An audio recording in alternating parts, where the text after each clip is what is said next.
ونشهد أن محمدا عبده ورسوله أما بعد فأعوذ بالله من الشيطان الرجيم بسم الله الرحمن الرحيم قل إن كنتم تحبون الله فاتبعوني يحببكم الله ويغفر لكم ذنوبكم والله غفور رحيم وقال وما آتاكم الرسول فخذوه وما نهاكم عنه فانتهوا صدق الله العظيم وقال النبي صلى الله عليه وسلم لا يؤمن أحدكم حتى أكون أحب إليه من والده وولده والناس أجمعين أو كما قال عليه الصلاة والسلام. درود شریف پڑھ لیں. اللهم صل على محمد وعلى آل محمد كما صليت على إبراهيم وعلى آل إبراهيم إنك حميد مجيد. اللهم بارك على محمد وعلى آل محمد كما باركت على إبراهيم وعلى آل إبراهيم إنك حميد مجيد. معزز علماء کرام، قابل قدر محترم بزرگوں اور عزیز ساتھیوں اور عزیز بچوں، ہم سب یہاں پہ جو جمع ہوئے ہیں اس پر اللہ کا بے حد ہمیں شکر ادا کرنا چاہیے. اور اس وقت کا شکر جو ہے وہ یہ ہے کہ ہم بات کو بہت دھیان سے سنیں اور عمل کی نیت سے سنیں. یہ جلسے جو ہوتے ہیں یہ کوئی فارمیلٹی نہیں ہوتی کہ علماء کرام نے مل کر کے جلسے کرا دیے اور مسجد کے جو انتظامیہ حضرات ہیں انہوں نے اجازت دے دیا، بس ایک فارمیلٹی پوری ہو گئی. یہ فارمیلٹی نہیں ہے، یہ سمجھیں اچھی طریقے سے. یہاں پہ جتنا بھی مجمع ہے، بھیڑ ہو چاہے نہ ہو، جتنا بھی مجمع ہے، اگر ایک ایک فرد بات کو لے کر کے چلنے پھرنے والا فکر کے ساتھ اڑ جائے تو یقین کے ساتھ کہا جائے گا انشاءاللہ اس مسجد کے اطراف کے ماحول بدل جائیں گے. ایک ایک فرد ایک ایک گھر کے لیے کافی ہے اور ایک ایک شہر کے لیے کافی ہے، بشرطے کہ ہم بات کو دھیان توجہ سے سنیں. یہ فارمیلٹی نہیں ہے کہ چلو بھائی مولوی صاحب نے جلسہ طے کر دیا ہے، چلو تھوڑا سا سن لیا جائے، کہا کہے تھے. تو یہ نہیں ہونا چاہیے. دینی بات ہے، آقا کی بات ہوگی، اللہ اور اس کے رسول کی بات ہوگی. جتنی دھیان سے سنیں گے انشاءاللہ یہ مجلس اور یہ بیٹھنا ممکن ہے اللہ کی ذات سے یہ ہمارے لیے آخرت کی نجات کا ذریعہ بھی بن جائے. کبھی کبھی بات اللہ کہلوانے والے سے، متکلم سے ایسی بات کہلوا دیتا ہے کہ متکلم بھی نہیں سوچ پاتا، یعنی متکلم کہنے والا خود نہیں سوچ پاتا یہ کہاں سے آ گئی، اور خود کہنے والے کے لیے بڑی نافع ہوتی ہے اور سننے والے کی بڑی نافع ہوتی ہے. تو اس لیے میں بس یہ تھوڑی سی بات اس لیے شروع میں عرض کیا کہ بات بہت لمبی چوڑی نہیں ہوگی، بس جتنی بھی بات ہو اللہ کہلوا دے. آپ جتنی دیر ہماری طرف متوجہ ہو کر سنتے رہیں گے میں آپ کے پاس بیٹھا رہوں گا. جہاں میں دیکھوں گا کہ آپ سست پڑھ رہے ہیں میں بس آپ سے اجازت لے کر کے رخصت ہو جاؤں گا. تو آپ بتائیے کتنی دیر ہمیں سننا چاہتے ہیں. بہرحال تھوڑا سا بیداری پیدا کرنے کے لیے میں نے تھوڑی سی بات کی. بیدار تو پہلے ہی سے تھے. تو اللہ تعالی ہم سب کو عمل کی توفیق عطا فرمائے. مجمع بہت پیارا ہے ماشاءاللہ. اللہ ہم سب کو جو ہے کہنے سننے سے زیادہ عمل کی توفیق عطا فرمائے. میرے محترم بزرگ اور ساتھیوں، یہ بات بالکل سچ ہے کہ ہر مسلمان کے اندر آپ صلی اللہ علیہ وسلم کی محبت ہے. اس میں ذرہ برابر بھی انگلی رکھنے کی ضرورت نہیں ہے. ہر مسلمان کے اندر اللہ کی اور اللہ کے رسول صلی اللہ علیہ وسلم کی محبت ہے. یہ بالکل سچی بات ہے. اور یہ بھی سچی بات ہے کہ مسلمان اللہ کے رسول صلی اللہ علیہ وسلم کے فرمان کے مطابق چلنا نہیں چاہتا. یہ بھی ایک دم سچی بات ہے. لیکن دونوں باتیں جو سچی ہیں بڑی تعجب کی بات ہے کہ ایک طرف تو حضور سے ہمیں بے پناہ محبت بھی ہے اور ایک طرف مسلمان چلنا بھی نہیں چاہ رہا حضور کے کہنے کے مطابق، حضور کی سیرت کے مطابق. تو بتائیے کتنے افسوس کی بات ہے.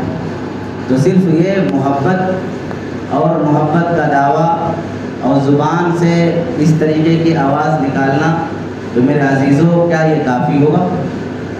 بتائیں، یہ کافی تو نہیں ہے۔ اگر کافی ہوتا تو اتنے بڑے بڑے صحابہ بیچارے اتنی قربانیاں دی دین کی خاطر، کیا ضرورت تھی؟ محبت تو تھی، ان سے بڑے عاشق رسول تو کوئی آج تک پیدا ہی نہیں ہوا اور نہ کبھی پیدا ہوگا۔ تو میرے عزیزوں یہ بات بالکل سچ ہے کہ ہم یقیناً حضور سے محبت کرتے ہیں، لیکن یہ بات بھی سچ ہے کہ ہم حضور کے کہنے کے مطابق نہیں چل پاتے۔ اللہ کے رسول صلی اللہ علیہ وسلم کے پیدائش سے لے کر کے دنیا سے رخصت ہونے کے وقت تک جتنی بھی چیزیں حضور نے کی ہیں، ان ساری چیزوں کو حضرات صحابہ کرام نے محفوظ کیا ہے، اور منتقل ہوتے ہوتے آج ہمارے تک محفوظ ہے۔ کس طریقے سے اٹھتے تھے، کس طریقے سے بیٹھتے تھے، کس طریقے سے کھاتے تھے، کس طریقے سے چلتے تھے، یہ ساری چیزیں حضرات صحابہ کرام نے اپنی زندگیوں کے اندر محفوظ کیا تھا۔ اپنی زندگیوں کے اندر ایک شخص آئے حضرت حذیفہ بن یمان رضی اللہ تعالیٰ عنہ کی خدمت میں اور کہا کہ یہ بتائیے کہ حضور کی زندگی کے بارے میں مجھے بتائیے کہ حضور کی پوری زندگی کیسی تھی، کیسے چلنا، کیسے اٹھنا، کیسے بیٹھنا، کیسے نماز پڑھنا، بیوی بچوں کے ساتھ اور پڑوسیوں کے ساتھ اور دوسرے لوگوں کے ساتھ میں کیسا معاملہ تھا حضور کا۔ کہا کہ اچھا عبداللہ بن مسعود رضی اللہ تعالیٰ عنہ کو جانتے ہو؟ کہا کہ ہاں جانتے ہیں۔ کہا کہ ان کے پاس چلے جاؤ، ان کے ساتھ رہنا، جیسے جیسے وہ کریں گے بس یہ سمجھ لینا کہ حضور بھی ایسے ہی ایسے کرتے تھے۔ تو کیا وہ لکھ کر کے انہوں نے رکھا تھا؟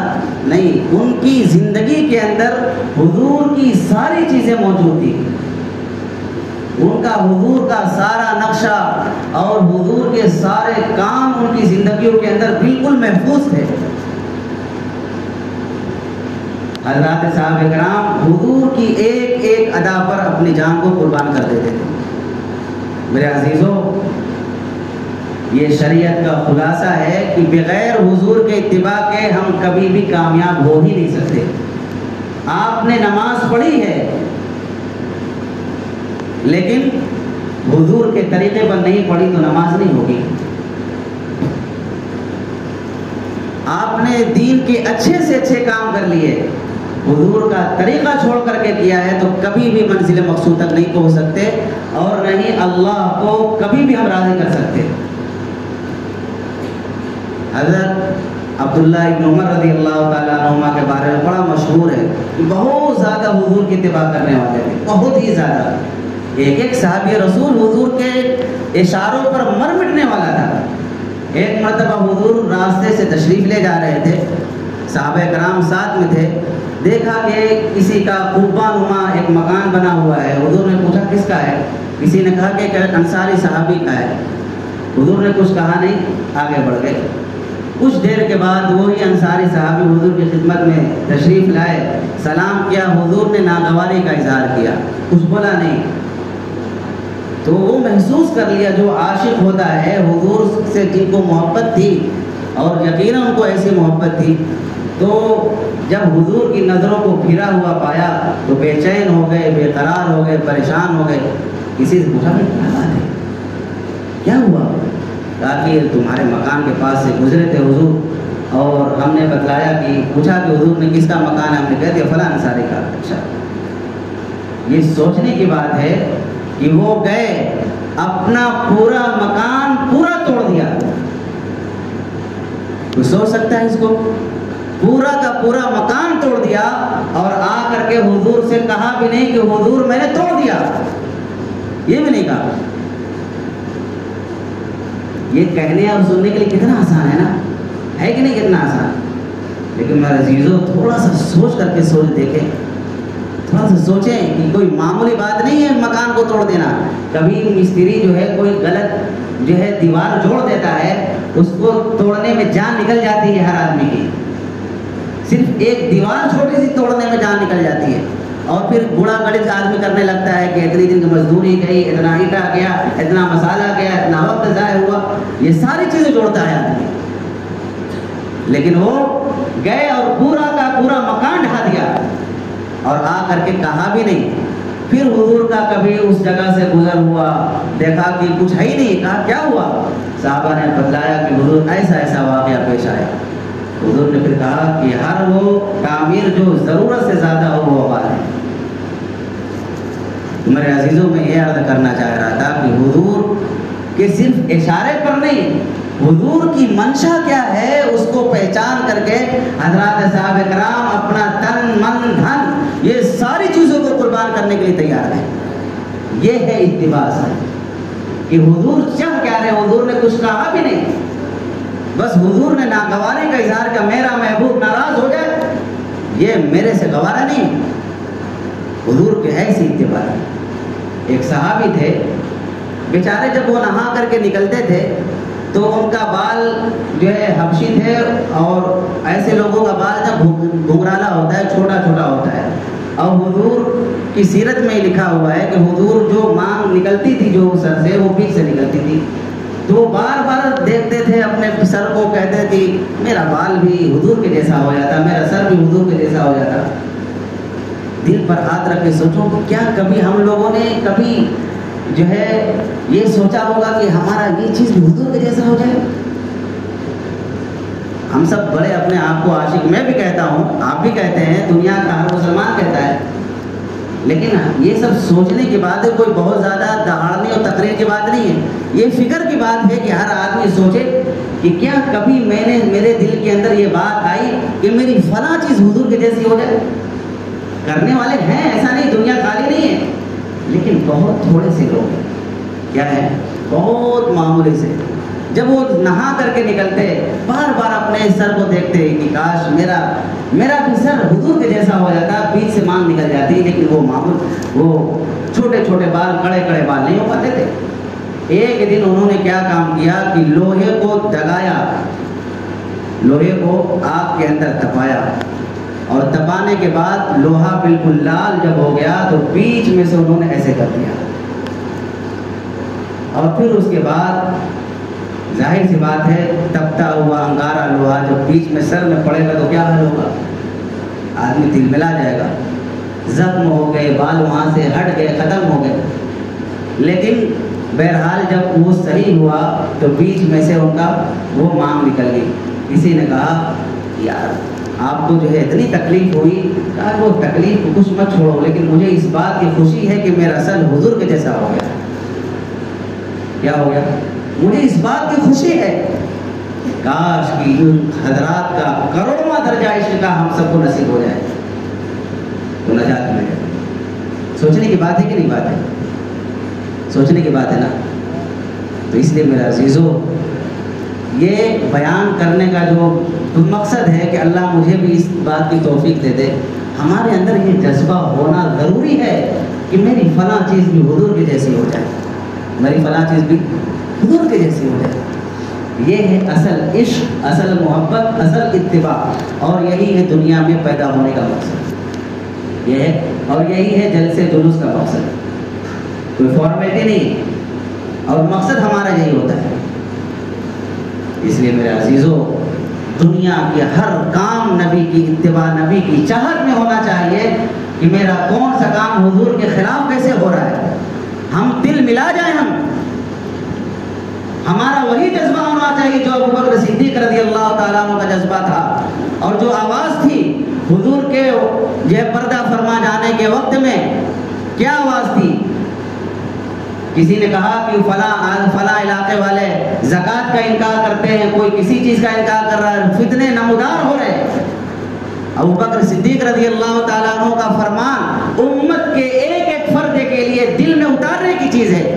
ابو بکر صدیق رضی اللہ تعالیٰ عنہ نے یہی بات کہی کہ وہ جو لوگ زکوٰۃ حضور کے زمانے میں دیتے تھے جانوروں کو، حضور کے زمانے میں اگر وہ جانوروں کے ساتھ رسا جو دیتے تھے، خدا پاک کی قسم اگر وہ اس زمانے کے اندر وہ اس جانور کے ساتھ رسا بھی نہیں دیں گے تو ابو بکر اسے قتال و جہاد کرے گا.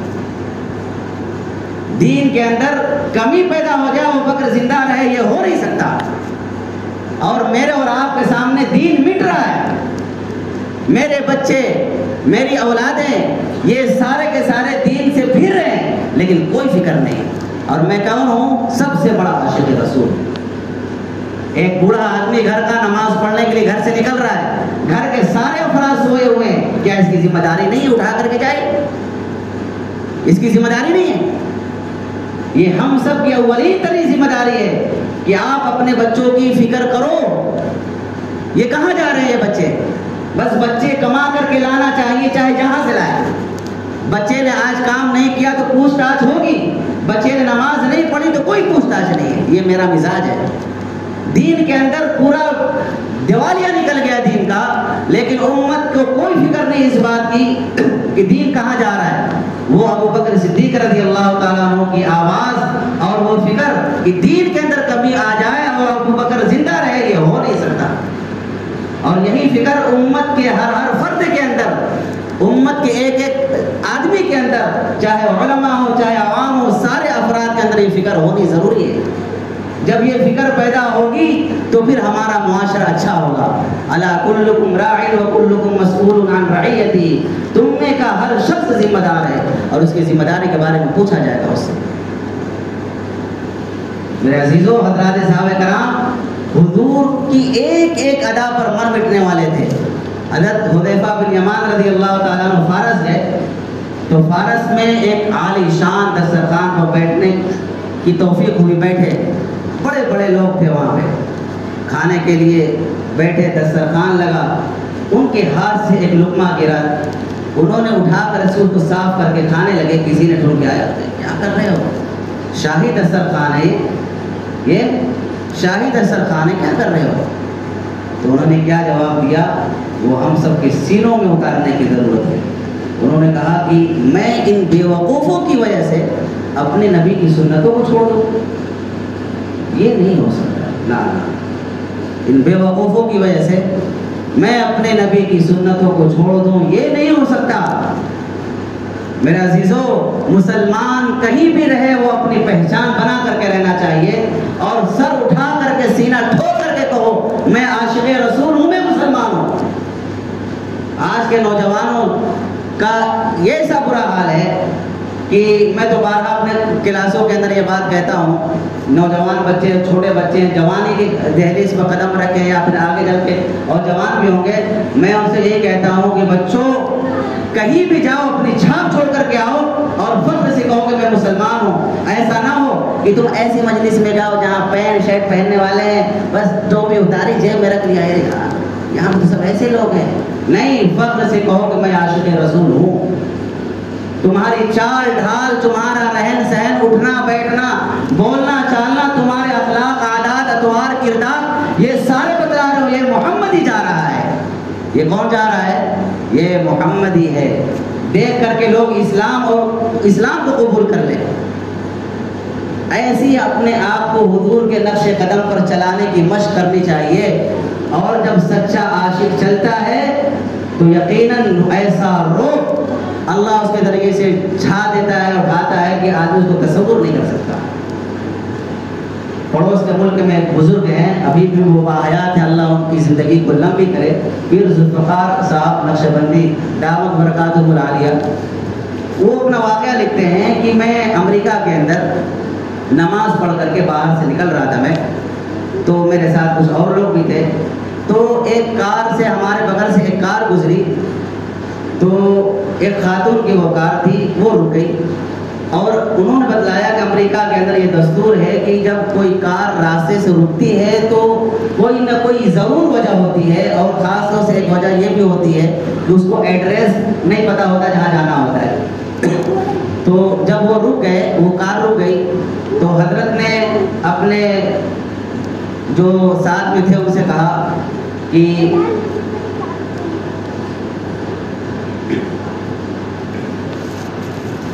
تو اپنے ساتھیوں سے حضرت نے کہا کہ بھائی ذرا سا اس کے پاس جاؤ، پوچھو کہ کیا بات ہے، کسی گائیڈ وغیرہ کی ضرورت ہے کیا ہے. تو جب وہ لوگ گئے تو اس عورت سے جب بات چیت ہوئی تو اس عورت نے پوچھا کہ یہ جو بڑے میاں ہیں یہ کون ہیں؟ تو انہوں نے کہا کہ یہ مسلمان ہیں. کیا کہا؟ یہ بڑے میاں جو ہیں وہ مسلمان ہیں. کہا کہ اچھا. تو اس عورت نے کہا کہ ان سے یہ پوچھو کہ کیا ہمیں بھی مسلمان کریں گے؟ کیا کہا؟ ان سے کہو بچوں بیٹھ جاؤ، ادھر ادھر نہ کرو، ٹھیک ہے ٹیچر بہت بیٹھ جاؤ۔ تو انہوں نے کیا کہا کہ ان سے پوچھو کہ ہمیں بھی مسلمان کریں گے؟ کوئی تقریر نہیں، کوئی بیان نہیں، صرف کیا تھی؟ نبی کی سیرت، نبی کی نقل انہوں نے مار لی اور نبی کے نقش قدم پر چل رہے ہیں۔ تو ایسا روب، ایسا دبدبا کہ وہ عورت نے کہا کہ ہمیں جو ہے آپ مسلمان بنا دیں۔ حضرت نے اس کو کلمہ پڑھایا اور کلمہ پڑھانے کے بعد حضرت نے کہا کہ میں نے اپنا اس کو رومال دے دیا کہ کم سے کم وہ اپنا سر ڈھانپ کر کے یہاں سے جائے ہو۔ تو میرے عزیزو کہ جب سنت کے مطابق ہم اپنی زندگی گزاریں گے تو اللہ ایسی برکات اور ایسا روب اور ایسے ثمرات، اس کے ایسے اثرات ظاہر کرے گا کہ ہم کو سوچ بھی نہیں سکتے۔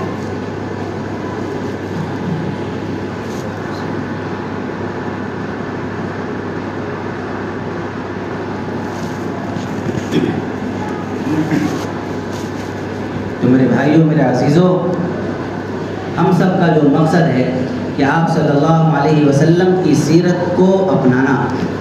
اب ہماری زندگی کا جائزہ لیں، ہم اپنی زندگی کا ہم جائزہ لیں کہ ہم حضور پاک صلی اللہ علیہ وسلم سے بے پناہ محبت کرتے ہیں۔ بغیر حضور کی اتباع کے نجات ناممکن ہے۔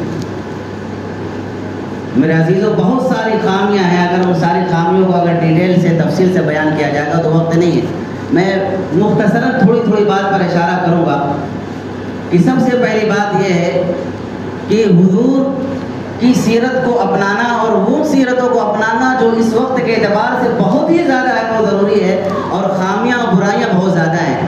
مثال کے طور پر آدمی کا سینہ جو ہے کسی مسلمان کے یا کسی اور لوگوں کے مقابلے میں اس کا سینہ پاک صاف ہونا چاہیے۔ جب سنت شریعت پر عمل کرنے کی بات آتی ہے تو آدمی سوچتا ہے کہ بھائی حضور کس طریقے سے کھاتے تھے، کس طریقے سے پیتے تھے، کس طریقے سے چلتے تھے، کس طریقے سے اٹھتے تھے، یعنی ظاہری چیز جو ہے جو دکھتی تھی اس کو اپنانا یہی بس سنت ہے۔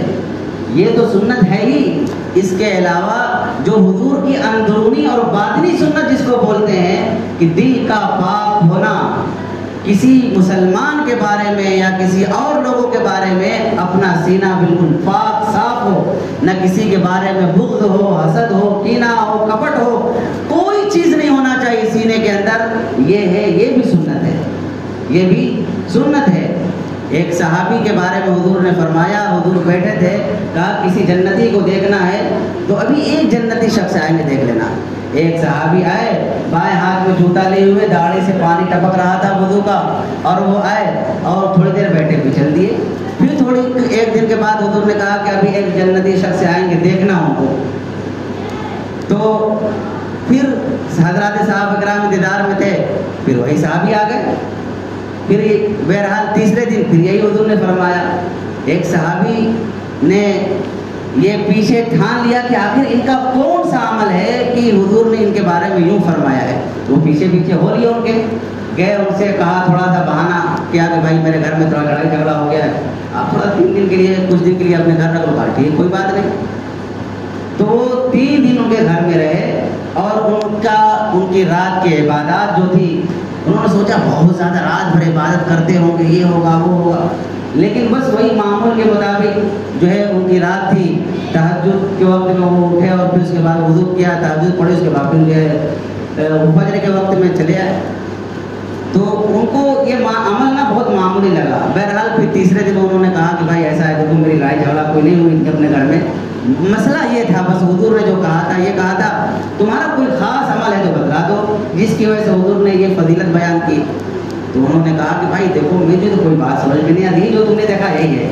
جب وہ جانے لگے تو انہوں نے کہا کہ اچھا جو رکو، دیکھو ایک بات ہے میرے اندر کہ جب میں رات کو سوتا ہوں تو میں تمام لوگوں کے لیے اپنے سینے کو پاک صاف کر کے سوتا ہوں، میرے دل میں کچھ بھی نہیں ہوتا، میرے دل میں کچھ بھی نہیں ہوتا، کسی کے بارے میں کوئی برائی نہیں ہوتی۔ تو کہا بس یہی عمل ہے آپ کا جس کی وجہ سے حضور نے آپ کو اتنی بڑی بشارت دی۔ ہم نے بہت معمولی اس کو سمجھا ہے میرے عزیزوں، اس کے اوپر حضور نے جنت کی بشارتیں دی، جنت کی لیکن آج مسلمانوں کا کیا حال ہے؟ ایک دوسرے کی برائی کرنا، ایک دوسرے کے اوپر کیچڑ اچھالنا، ایک دوسرے کو ذلیل اور رسوا کر دینا، کیا یہی سنت ہے؟ کیا یہی عاشق رسول کا ایک کام ہے؟ یہ عاشق رسول کا کام ہو سکتا ہے کہ کسی کے پیچھے پڑ جائے، یہ کیسے کر رہا ہے، پیسہ آ رہا تو کہاں سے آ رہا ہے، یہ کیسے کام کر رہا ہے، ایک دوسرے کے عیب کی تلاش کی، عیب جوئی کرنا۔ میرے عزیزو، اس لیے کسی کی عیب جوئی کرنا، کسی کی غیبت کرنا، ایک مرتبہ جو ہے ایک صحابی رسول تھے، ان سے ایک خطا ہو گئی، حضور کی خدمت میں آئے، اور وہ خطا ایسی تھی جس پر رجم کیا آیا تھا، یعنی زنا جیسے حرکت جو ہے یہ کام صادر ہو گیا ان سے۔ حضور کی خدمت میں آئے، حضور سے عرض کیا، حضور مجھ سے یہ گناہ ہو گیا ہے۔ حضور نے اپنا چہرہ پہ 4 مرتبہ حضور سے انہوں نے یہ بات کہی۔ حضور نے کہا نہیں بھائی، تم نے چھوا ہوگا، تم نے دیکھا ہوگا، لیکن انہوں نے کہا نہیں، مجھ سے یہ کام ہو گیا ہے۔ حضور نے پھر کہا کہ پھر اس کو رجم کیا جائے، یعنی ڈھیلے مار مار کے، پتھر مار کر کے ان کو سنسار کیا جائے۔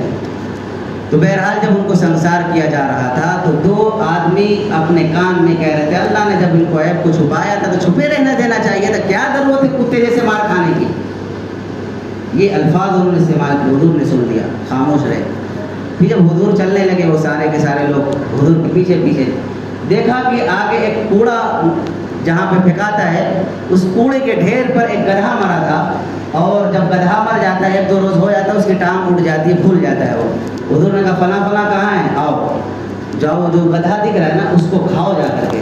کہا کہ حضور یہ کیسے ہو سکتا ہے، حضور یہ کیسے ہو سکتا ہے؟ حضور نے کہا کہ جس کی تم نے برائی کی ہے، جس کی تم نے چغلی کی ہے، یہ چغلی کرنا اس گدھے کے گوشت کے کھانے سے بھی زیادہ خطرناک ہے، اور تم نے اس کو معمولی سمجھ لیا، اور جس کے بارے میں تم نے چغلی کیا ہے وہ جنت کے باغوں کے اندر سیر کر رہا ہے۔ میرے عزیزو، یہ عام طور سے یہ برائیاں پیدا ہے مسلمانوں کے اندر، ایک دوسرے کی چغلی کرنا، اور عورتوں کے اندر تھی، اب مردوں کے اندر بھی آ گئی، چاہے کہ ہوٹلوں میں بیٹھ کر کے اور چوتروں میں بیٹھ کر کے، بیٹھکوں میں بیٹھ کر کے، جب تک کسی کی برائی نہیں کر لیں گے تو کھانا ختم نہیں ہوگا۔ وقت کو ضائع کرنا کیسے سیکھنا ہے، ہم سے پوچھ لو بس، یہ ہے ہمارا معاشرہ۔ یہاں تک حضور نے فرمایا 2 شخصوں کو برائی کرتے ہوئے کسی کے بارے میں سنا تو حضور نے کہا اٹھ جاؤ یہاں سے، تمہاری شہادت کا اعتبار نہیں، جو کسی یعنی کلمہ شہادت جو پڑھتے ہو اس کا تمہارا اعتبار نہیں، اور جو آدمی کسی کی چغلی کرتا ہے اس کا قرآن پر ایمان نہیں۔ اس لیے میرے عزیزو، یہ کوئی معمولی درجے کی بات نہیں ہے، قرآن کریم نے اس کو سختی سے منع فرمایا ہے کہ تم وَلَا يَغْتَبْ بَعْضُكُمْ بَعْضًا أَيُحِبُّ أَحَدُكُمْ أَن يَأْكُلَ لَحْمَ أَخِيهِ مَيْتًا فَكَرِهْتُمُوهُ، کہ چغلی کرنے والوں کے لیے سختی سے منع کیا ہے، کیا تم پسند کرتے ہو کہ اپنے مردار بھائی کا گوشت کھاؤ تو؟ اس لیے اس سے سختی سے منع فرمایا۔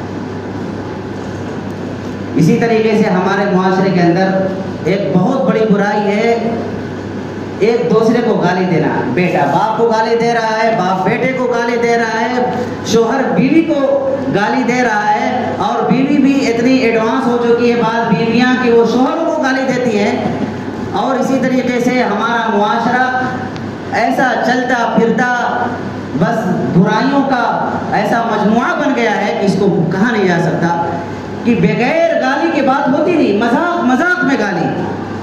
میرے عزیزو، کیا یہی عاشق رسول کی پہچان ہے کہ اس کی پہچان گالیوں سے ہو؟ ایک صحابی آئے حضور کی خدمت میں، عرض کیا حضور میرا ایک غلام ہے اور وہ غلطیاں کر بیٹھتا ہے اور مجھے بہت غصہ آتا ہے، میں اس کو سنا دیتا ہوں، گالیاں بھی دے دیتا ہوں، کیا ہماری کل قیامت کے دن پکڑ ہوگی؟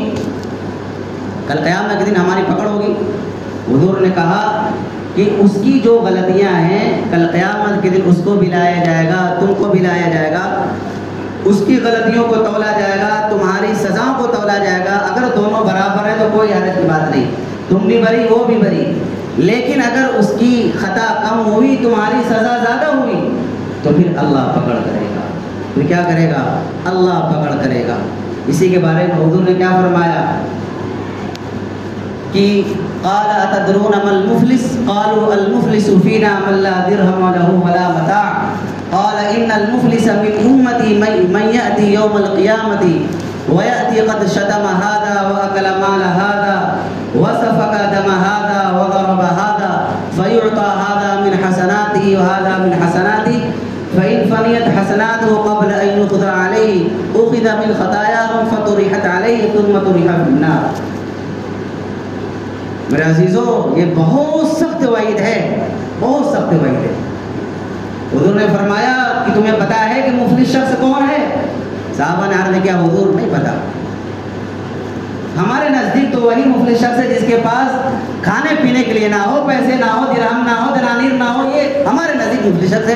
نہیں نہیں نہیں نہیں، یہ تو مفلس نہیں ہے ہماری امت کا مفلس. میری امت کا مفلس شخص وہ ہے جو بروز قیامت بہت ساری نمازیں لے کر کے آئے گا، نیکیوں کا پہاڑ لے کر کے آئے گا. حاجی صاحب ہیں، بہت سارے حج کر لیے، عالم صاحب ہیں، اور اسی طریقے سے بہت ساری قرآن کی تلاوتیں ہم نے کی، حافظ صاحب ہیں، عالم صاحب ہیں، حاجی صاحب ہیں، اور بہت لوگوں کو اوپر خرچہ کرتے ہیں.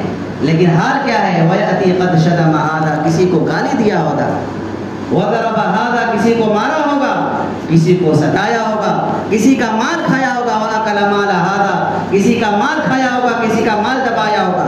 کھا لو جتنا کھانا ہے. آج میں آپ کو بات بتاؤں، چھوٹی چھوٹی بات، پان کی دکانوں پر آدمی جاتا ہے، 1 روپیہ 2 روپیہ کا پان کھاتا ہے، بھول جاتا ہے اس کو، اور جب دکاندار تقاضا کرتا ہے ابھی ہٹا دے، 1 روپے کے چکر میں پیچھے پڑے. یہ ہمارا معاشرہ ہے. ہوتا ہے کہ نہیں ہوتا ہے؟ خدا پاک کی قسم یہ 1 روپیہ آپ کو جہنم میں لے جانے کے لیے کافی ہے. آپ 1 روپیہ معمولی سمجھتے ہو، کل پتا چلے گا اس 1 روپے کی قیمت کیا ہوتی ہے. کل پتا چلے گا آپ کو اس 1 روپے کی کیا قیمت ہوتی ہے. میں ابھی 2 روز ہوا، ابھی میں چائے کے ہوٹل میں گیا، مجھے دہی لینی تھی، اور وہ غیر مسلم آدمی تھا چائے بیچنے والا، اور چائے پینے والے مسلم تھے، اور مسلم محلے کے اندر دکان ہے. تو وہ ہندو آدمی، دکاندار آدمی تقاضا کر رہا تھا، یار بہت دن ہو گئے، دے دو، کئی روپیے ہو گئے. کم بادشاہ ہے، کہا ہمیں لے رہے ہو؟ یہ جملہ میں بتا رہا ہوں.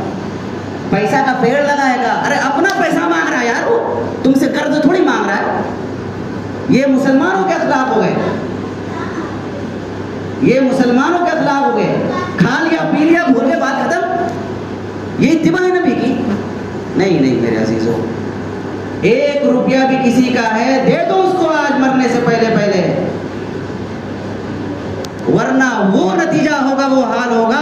میرے نبی نے جو فرمایا کہ کل آئے گا قیامت کے دن، بڑی نمازیں پڑھی ہوگی، بڑی تہجد پڑھا ہوگا، بہت سب کچھ کیا ہوگا، لیکن حال ہوگا بلایا جائے گا اس کو بھی اور تم کو بھی بلایا جائے گا، اور برائی کو تولا جائے گا اور نیکیوں کو تولا جائے گا. برابر ہوا تو ٹھیک ہے، لیکن تمہاری اگر اس کی برائیاں زیادہ ہوئی تو تمہاری نیکیوں میں سے دیا جائے گا اس کو، تمہاری نمازوں میں سے، تمہاری زکوٰۃ میں سے، تمہارے حج میں سے، تمہارے تلاوتوں میں سے، تمہارے نیکیوں کا جو پہاڑ تھا نا وہ سب ملیاں میٹ ہو جائے گا. یہاں تک کہ سوال کرنے والے آتے رہیں گے اور آپ یہاں کنگال ہو چکے. اب کیا ہوگا؟ اب ان کی خطائیں آپ کے اوپر ڈالا جائے گا. کیا کیا جائے گا؟ بڑے نمازی صاحب تھے لیکن اب بالکل فقیر ہو گئے، تنگ دست ہو گئے، کچھ نہیں ملا، فقیر ہو گئے. اس لیے صرف مال کا مسئلہ نہیں ہے. اگر آپ اپنے بیوی کو ستاتے ہو تو توبہ کر لو. آج اپنے ماں باپ کو ستایا ہے تو اس سے بھی توبہ کر لو. پڑوسیوں کو ستایا ہے تو توبہ کر لو. ہمیں مر کر کے مرنا نہیں ہے، مر کر کے دوبارہ زندہ ہونا ہے. مر کر کے مر جاتے تو کوئی مسئلہ ہی نہیں ہوتا. مر کر کے دوبارہ زندہ ہونا ہے، اللہ کے سامنے کھڑے ہونا ہے اور پوری زندگی کا حساب دینا ہے. میرے بھائیوں، کوئی بھاگ نہیں پائے گا. آدمی کہے گا یقول الانسان یومئذ این المفر، کہاں بھاگوں؟ کوئی بھاگنے کا راستہ نہیں مل پائے گا. کوئی دیوار کا کونا نہیں ملے گا آپ کو جو بھاگ کے چھپ جاؤ آپ. نہ نہ نہ، اللہ کی پکڑ سے کوئی بھاگ نہیں سکتا اس میں. اس لیے میرے عزیزو، پھر وہ حاجی صاحب، نمازی صاحب، پرہیزگاری صاحب اور تہجد گزاری صاحب کو کیا ہوگا؟ جہنم کے اندر گھسیٹ کر کے پھینک دیا جائے گا. یہ مفلس شخص ہے اس امت کا. کیا ہے یہ؟ اس امت کا مفلس شخص ہے. اس لیے میرے عزیزو، اس دنیا کے اندر خدا پاک کے لیے اللہ مجھے بھی ہدایت دے، مجھے بھی توفیق دے، اور جتنا مجمع ہے ایک ایک مجمع اگر یہ سوچ لے کہ میں بھی سدھروں گا اور دوسروں کو سدھارنے کی کوشش کروں گا، تو ایک ایک ذات کے ایک ایک آدمی کے ساتھ میں انشاءاللہ ایک دو چار وہ دوسرے وہ چوتھے وہ پانچویں انشاءاللہ معاشرہ سدھرے گا۔ اپنے گھر سے شروعات کرو اس کی۔ اپنے بیوی کو ستا رہے ہو، اپنے ماں باپ کو ستایا، جس کا بھی حق ہے دے ڈالو۔ آج کا آدمی اپنے بچوں کے لیے کام کرتا ہے نا، اپنی زندگی 70-75 سال کی ہو گئی لیکن بچوں کی خاطر بےمانیاں کر رہا ہے۔ کسی کی ایک گز زمین دبا لی، کسی نے پورا ہڑپ لیا، اتنا تگڑا ہاضمہ تھا کہ پورا مار دیا۔ لیکن یہی چیز مرے گا تو پھر اس کا حشر کیا ہوگا، سوچو ذرا۔ کبھی سوچا ہم نے مرنے کے بعد؟ ہمارا ایمان ہے غیب پر، اللہ کی ذات پر ایمان ہے، کھڑے ہونا ہے میرے عزیزو اللہ کے سامنے۔ اس لیے میرے عزیزو، کسی کا پیسہ ہے، کسی کا مال ہے، کسی کو ستایا ہے، کسی کو کچھ بھی کیا ہے، خدا کے لیے ہاتھ جوڑ کر کے معافی مانگ لو۔ خدا کے لیے جو اللہ کے آگے جھک جاتا ہے، اللہ اس کے درجوں کو بلند کر دیتا ہے، بلند کر دیتا ہے۔ کسی کے عیب کو نہ تلاش کرو۔ حضرت عمر رضی اللہ تعالیٰ عنہ راستے سے جا رہے تھے، آج تو عیب تلاش کرنا یہ عام بیماری ہو گئی ہے۔ کسی کے بارے میں کچھ پتا چل گیا تو کہتا ماں تو بڑا اچھا آدمی سمجھے تھے، ایسا نکل ہوا ہوں۔ ہاں بے صحیح بتا رہے ہیں، بس وہ پرچار جو چالو ہوگا اللہ حفاظت میں رکھتا ہے۔ عمر رضی اللہ تعالیٰ عنہ راست کو گشت کر رہے ہیں اور ساتھ میں عبداللہ ابن مسعود رضی اللہ تعالیٰ عنہ بھی ہیں۔ دیکھا کہ ایک گھر سے گانے بجانے کی آواز آ رہی ہے۔ عمر رضی اللہ تعالیٰ عنہ دیوار ڈاک کر کے گئے اندر۔ عبداللہ ابن مسعود رضی اللہ تعالیٰ عنہ باہر تھے۔ گئے دیکھا کہ ایک بوڑھے میاں ہے، شراب میں مست ہے، اور ایک لونڈی ہے، ایک باندھی ہے، وہ شراب اڑیل کے دے رہی ہے، وہ بوڑھے میاں گانا گا رہے ہیں۔ تو عمر رضی اللہ تعالیٰ عنہ نے کہا کہ بتاؤ موت کے قریب ہو، تمہیں شرم نہیں آتی، اتنا بڑا گناہ کر رہے ہو؟ اس بوڑھے میاں نے کیا ہی عجیب و غریب جواب دیا، کہا کہ عمر امیر المؤمنین، میں نے تو جو گناہ کیا اس سے بڑا گناہ آپ نے کیا ہے۔ کیا تواضع تھی ان حضرات کے اندر۔ بادشاہ وقت ہے، پوری باغ ڈور ان کے ہاتھ میں ہے، چاہے تو کیا نہ کر دیتے۔ عمر رضی اللہ عنہ کا کیا کہا کہ آپ دیوار پھاند کر کے آئے، جبکہ اللہ رب العزت کہتا ہے کہ وادخلوا الباب، کہ دروازے سے داخل ہو، اور آپ بغیر اجازت کے گھر کے اندر داخل ہو گئے، یہ بھی آپ نے غلط کام کیا۔ اور اللہ رب العزت نے منع کیا ہے ولا تجسسوا، کسی کا عیب تلاش نہ کرو، کسی کا عیب آپ نے تجسس کیا۔ روایتوں کے اندر آتا ہے کہ عمر رضی اللہ تعالیٰ عنہ نے یوں اپنے کپڑے کو دانت کے اندر دبایا، روتے ہوئے باہر نکل گئے، یہاں تک کہ عبداللہ بن مسعود رضی اللہ تعالیٰ عنہ باہر کھڑے تھے، ان کو بھی نہیں بتلایا۔ سوچ لو ذرا کیسی امانت ہے، کیا ہمارے اندر اتنا عمل ہے؟ یہ ہے میرے بھائیوں ایک مسلمان کی پردہ جوئی کرنا، ایک جو ہے پردہ پوشی کرنا۔ پھر اس کے بعد کچھ زمانے تک وہ آدمی عمر رضی اللہ تعالیٰ عنہ مجلس میں شریک نہیں ہو رہے تھے۔ کچھ دن کے بعد وہ جب شریک ہوئے تو مجلس لگی ہوئی تھی، آئے چپکے سے بیٹھ گئے، عمر رضی اللہ عنہ دیکھ لیا، بولا ادھر آؤ، تو ڈرنے لگے کہ پتہ نہیں سب مجمع کے سامنے ہمارے تو پول کھل جائے گی۔ کہا کہ اور قریب آؤ، اور قریب آؤ، بلاتے گئے، کہا کہ اپنا کان ادھر لگاؤ۔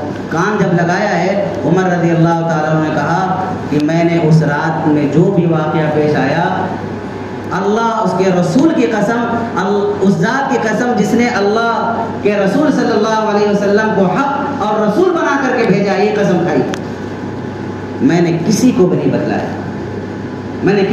بتلایا، تو انہوں نے کہا کہ آپ بھی اپنا کان لائیے۔ کہا کہ اس ذات کی قسم جس نے اللہ کے رسول صلی اللہ علیہ وسلم کو حق اور رسول بنا کر کے بھیجا ہے، میں نے بھی اس رات کے بعد اس برائی کی طرف نہیں گیا۔ یہ جب پردہ جوئی آدمی کرتا ہے میرے بھائیوں اور اس طریقے سے چلتا ہے تو یوں برکات ہوتی ہے۔ جب آدمی کسی کی برائی کرتا ہے نا تو آدمی بہت مرتبہ دل ملا کر کے اور غلط کام کرنا شروع کر دیتا ہے، اور جب آدمی سنت شریعت پر چلتا ہے تو مزے ہوتے ہیں اس کے، پھر یوں مزے ہوتے ہیں اس کے، سمجھ لیں میرے بھائی۔ اس لیے میرے بھائیوں، میرے عزیزوں، ہم سب سنت پر اپنی زندگی کو لائیں.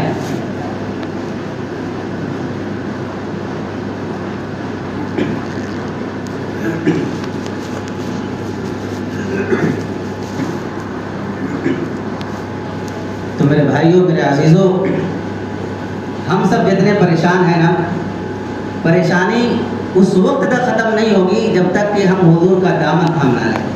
یہ پکی بات ہے، یہ سمجھ لیں اچھی طریقے سے. یہ بالکل پکی اور سچی بات ہے کہ جب تک ہم حضور کا دامن تھام نہیں لیتے، دنیا کے اندر بھی مرتے رہیں گے، روتے رہیں گے، کچھ نہیں ہونے والا، کچھ بھی نہیں ہونے والا.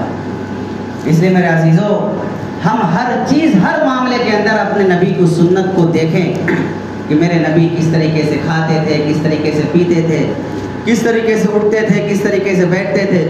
کبھی ہمیں تو شوق ہی نہیں پیدا ہوا.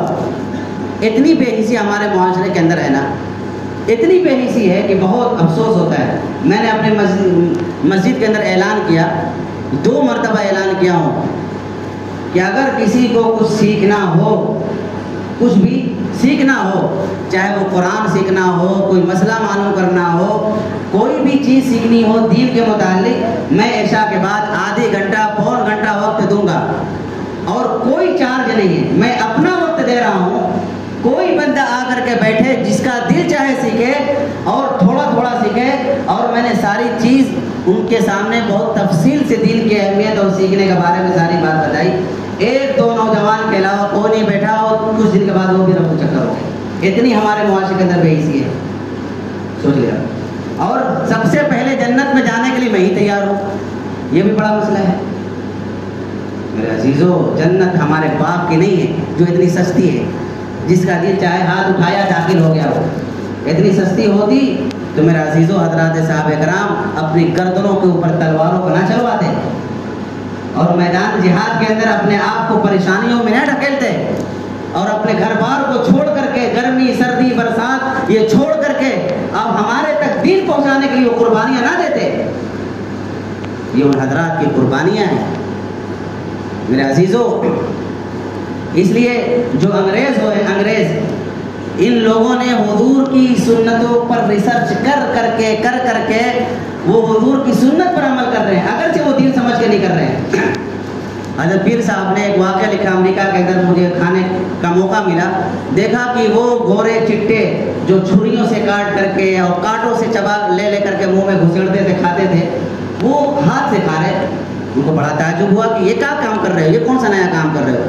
کہا کہ ہم نے ریسرچ کیا ہے کہ جو آدمی ہاتھ سے کھاتا ہے اور ہاتھ سے کھانے کے بعد جب انگلیوں کو چاٹتا ہے تو انگلیوں سے ایک پلازما نکلتا ہے جو کھانے کو ہضم کرتا ہے، جو کھانے کو کیا کرتا ہے، ہضم کرتا ہے.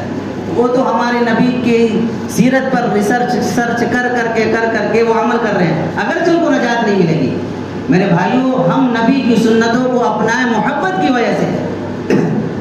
اس لیے نہیں، میں نے یہ واقعہ اس لیے نہیں سنایا کہ آپ فائدہ سمجھ کر گھس جاؤ اس کے اندر، فائدہ سمجھ کر کے نہیں، محبت کی وجہ سے اپنے نبی کو سیرت کو ہم اپنائیں گے، محبت کی وجہ سے. اب اللہ نے مقدر میں رکھا ہوگا، اس کے ذریعے سے جو فائدہ ہونا ہوگا وہ فائدہ بھی میسر ہوگا انشاءاللہ. لیکن اگر ہم فائدے کی تلاش میں اگر ہم اس کو پیچھے پڑیں گے، فائدہ نہیں ہوگا تو سنت کو چھوڑ دیں گے، کیونکہ ہم فائدے کی تلاش میں گئے تھے اور پھر ثواب ایک ٹکا نہیں ملے گا. اس لیے میرے عزیزوں، ہم سنتوں کو معمولی سمجھ کر کے چھوڑتے ہیں، اور حضرات صحابہ کرام سنت پر اس لیے عمل کرتے تھے کہ یہ سنت ہے.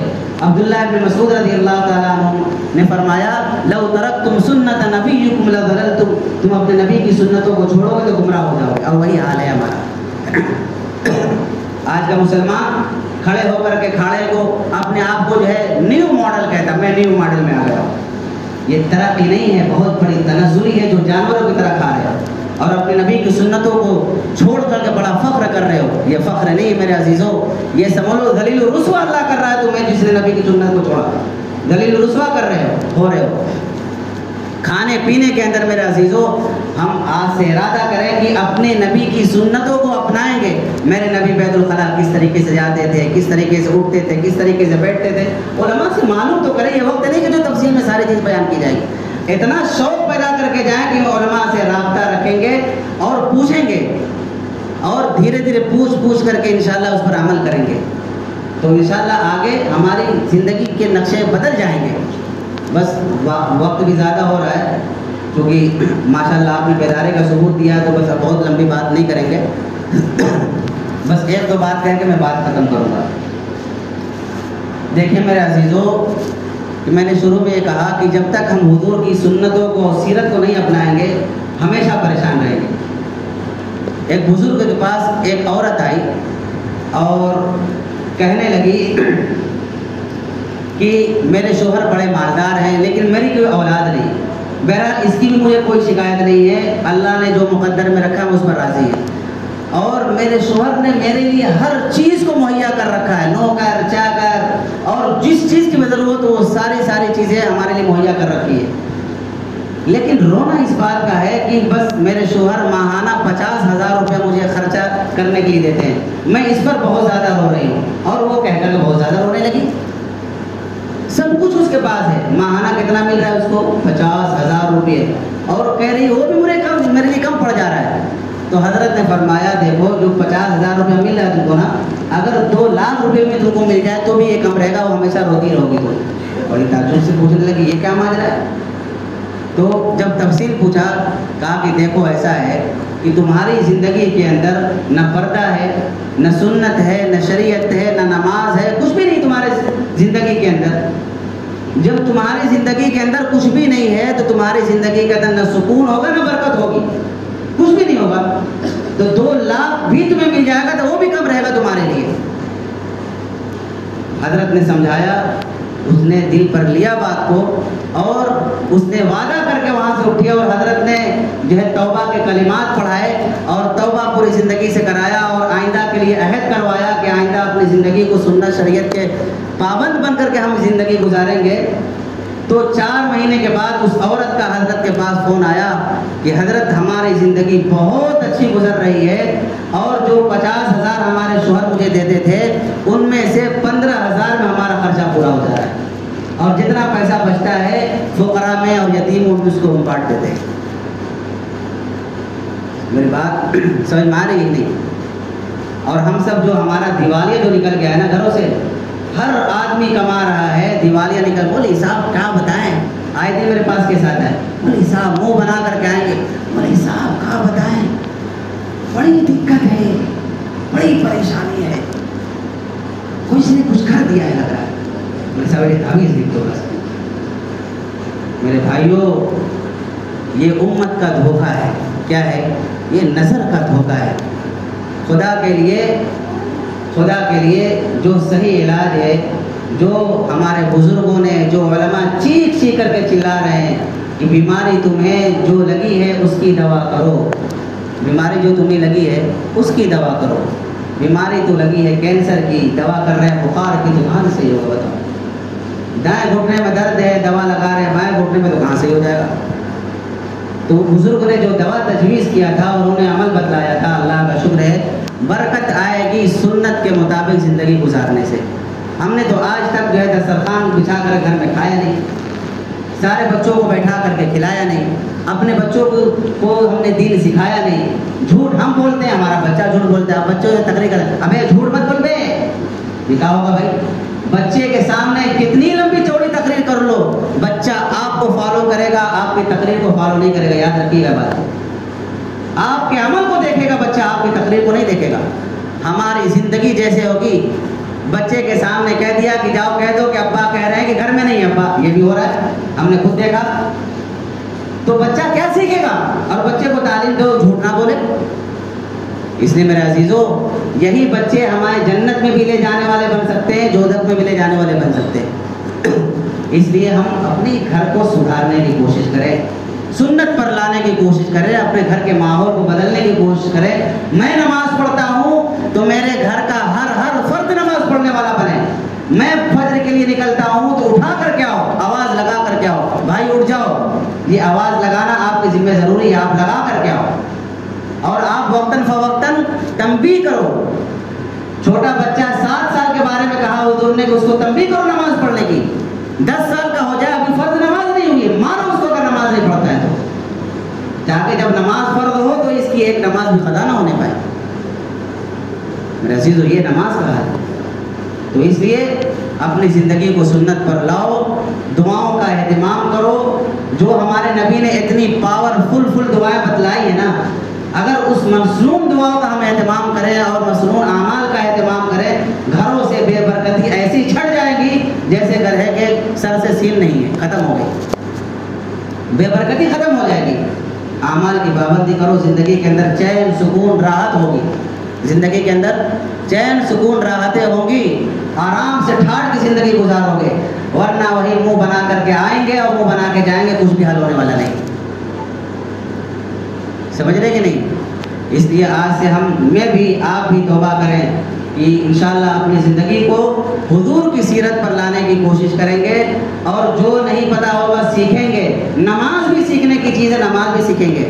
نماز بھی، یہ بھی بڑی بیماری، ہم نماز سیکھتے نہیں ہیں، اٹھک بیٹھک کو ہم نماز سمجھ لیا ہم نے. ایسا نہیں میرے بھائی، نماز ایک اہم عبادت ہے، اس کو سیکھنا ضروری ہے. حضرات صاحب کرام خود کہتے ہیں ہم نے نماز کو حضور سے سیکھا ہے، سیکھ کر کے حضور سے پڑھا ہے. تو اس لیے اس کو بھی سیکھنا ہے، قرآن کو سیکھنا ہے، دعاؤں کو سیکھنا ہے. مصنون دعاؤں کو جو حضور نے فرمایا، جادو کی حفاظت سے بھی حضور نے دعا بتلائی ہے، نظر سے حفاظت کے لیے دعائیں بتلائی ہیں، بے برکتی کو دور کرنے کے لیے بھی حضور نے دعائیں بتلائی ہیں. ہم قرضے سے لت پت ہو گئے، اس کے لیے بھی دعائیں حضور نے بتلائی. ساری چیزیں بتلائی ہیں. حضور نے چھوڑا کیا ہے؟ چھوڑا تو کچھ بھی نہیں ہے، چھوڑا تو ہم نے سب کچھ ہے، چھوڑا تو ہم نے سب کچھ ہے. اس لیے میرے عزیزوں، حضور سمجھ کر کے جسے بجھا دیا تو نے، وہی چراغ جلاؤ گے تو روشنی ہوگی. اللہ تعالی ہم سب کو عمل کی توفیق عطا فرمائے.